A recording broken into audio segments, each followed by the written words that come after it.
Hi guys, welcome to today's video. In today's video, we will look into our alternate future of Europe series, and this is part 13. And Russia starts eyeing Ukraine and starts threatening the place. And so the anti-Russia pact says if you put a foot on Ukraine or even a step, it will mean war. With the European Defensive Pact saying we will invade you if you go to war. Basically, Europe split three ways. And that's a good color for red. As communism declares war on Ukraine. And is told, if you guys don't leave immediately East Germany and Russia, there will be consequences, dire consequences. But does Russia listen? No. And what do? Move into Ukraine. For like the 100th time in this series. I mean, I guess this is not their future. Because, yeah. They're told now, if you don't withdraw immediately, you will be hit with the hardest actions ever. And Russia doesn't listen. Once this happens, Russia doesn't decide to withdraw, war is declared. And then it said, if you guys don't not declare war, we will go to war. Hey, such a defensive pact. I mean, look at them. Gone to war with another nation. Despite the fact they shouldn't have. They do. And will people get allies? Who knows? With a green team happening. Yep, we get a green team. Who wanted a green team in the first place? Right now, the green team and the red team have good relations. And then the green team invades Bulgaria because why not? With East Germany actually being strong, despite the fact nobody's realizing it yet. Most likely because they look weak. Well, their speed to invade Bulgaria is pretty slow, though.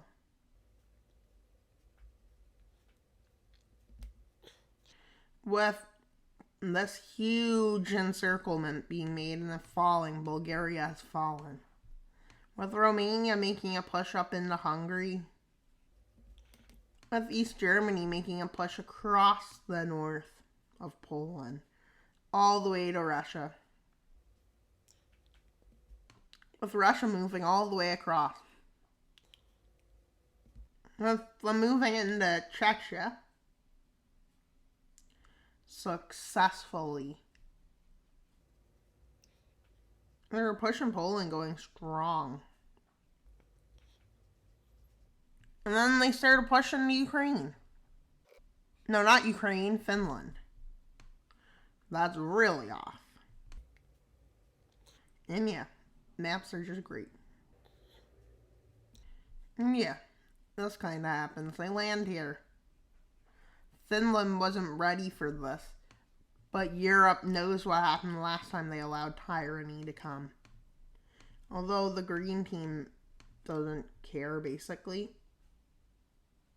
about peace or not. Even though they say, oh, we're a defensive alliance. This was not defense they used.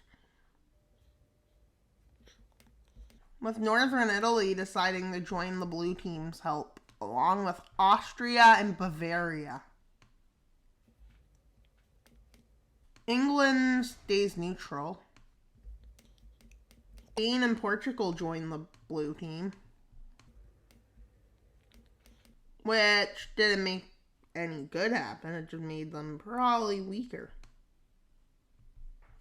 But that's besides the point. They eventually stop them once they pass Lisbon and take Madrid. They get stalemated out. So they have to start pushing to Italy now. They move into Corsica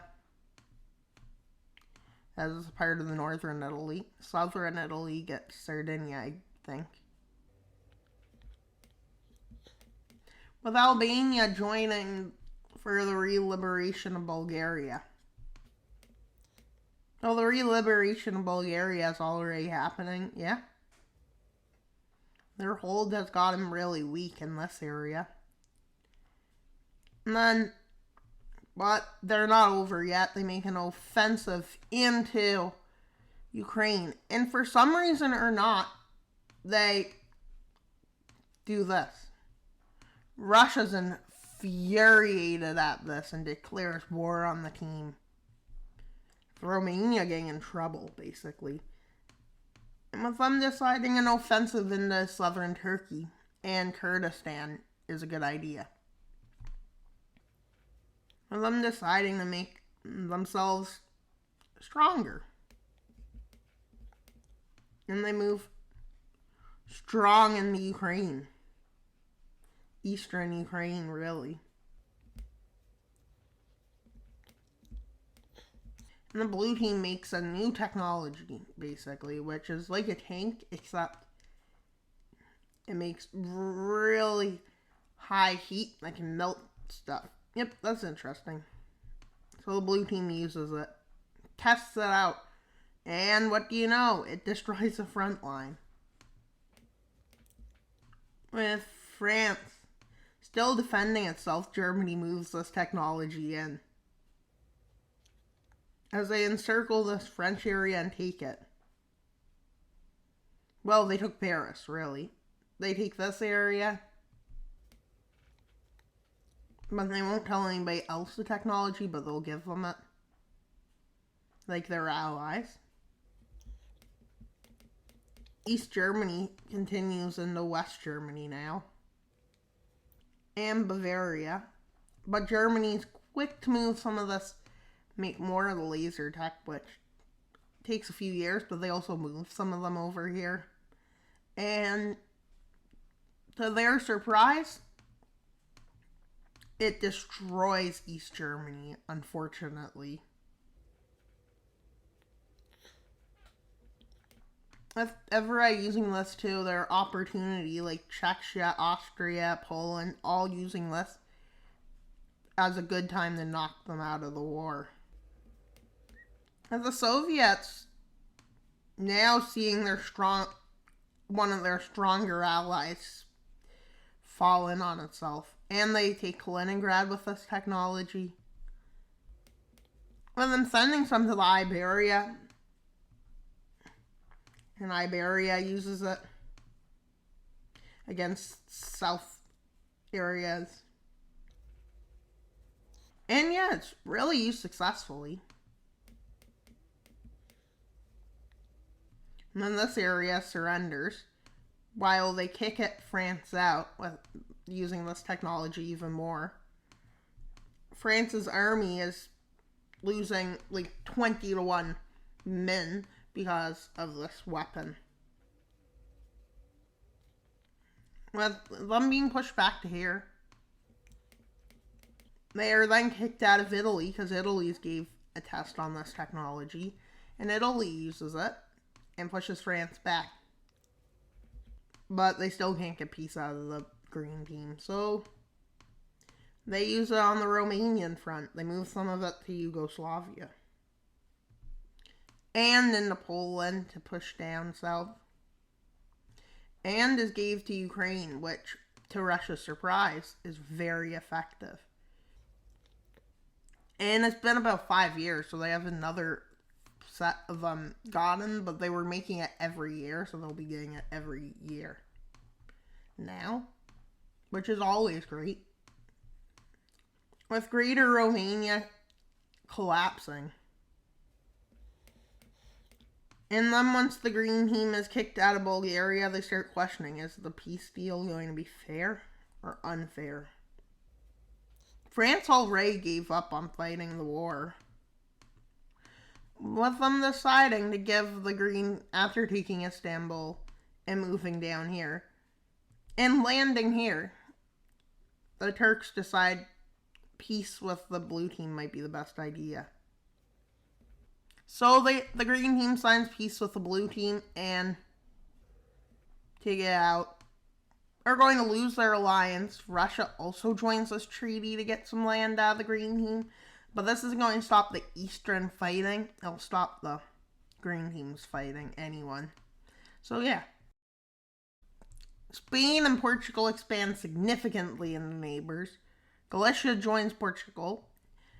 Germany, Belgium, Italy takes land from France. Hungary, Yugoslavia, Bulgaria, Poland, Ukraine took land from Romania, and Turkey so far lost land to 2 nations.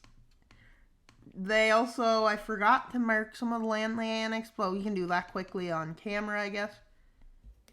But what they want to take is actually this land. What they were going to take, and I forgot mark on the map, is this. So guys, it's not that much land, but as you can see, it's quite significant how much they take in. But it's not enough to save them from the technology that's going to come at them. Let's see how it goes. Ukraine is gifted some of these tanks. And Ukraine turns the tides. It's all good. It's going pretty well, though. And yeah. That happens. And this happens. And then Finland gains access to them. And then they all basically just move forces to over in the Baltics. With Russia being forced in the treaty to release the Baltic nations, leave Ukraine, give the Donbass region back, give Kaliningrad to Germany, and the treaty is pretty easy for them. As an alliance, a military and an economic alliance, which is good news. It used to be the anti-Russia pact, but they made it into the new European Union. Poland expanded into Belarus, giving a cool border. Germany got Kaliningrad and East Germany. The Baltics were released from Russia, and Ukraine got the Donbass region back. I think this is a pretty fair treaty for how much land Russia lost. It's almost even, which is always good to have a close treaty, but they still got land there, so it's not that big of a deal. They can still expand into the Baltics, although they can't. In the treaty, they're not allowed to invade here. What were 2 of their things? Well, let's put this on the map just so we remember. But there's 2 demilitarized zones. One right here, just because safety first. They have another demilitarized zone here. And yeah, it's not that big of a blockade, but that's where they invaded, so they decided to keep it safe and do this. Russia doesn't like the demilitarized zones, but in my opinion, it's necessary. In the treaty's opinion, it's necessary.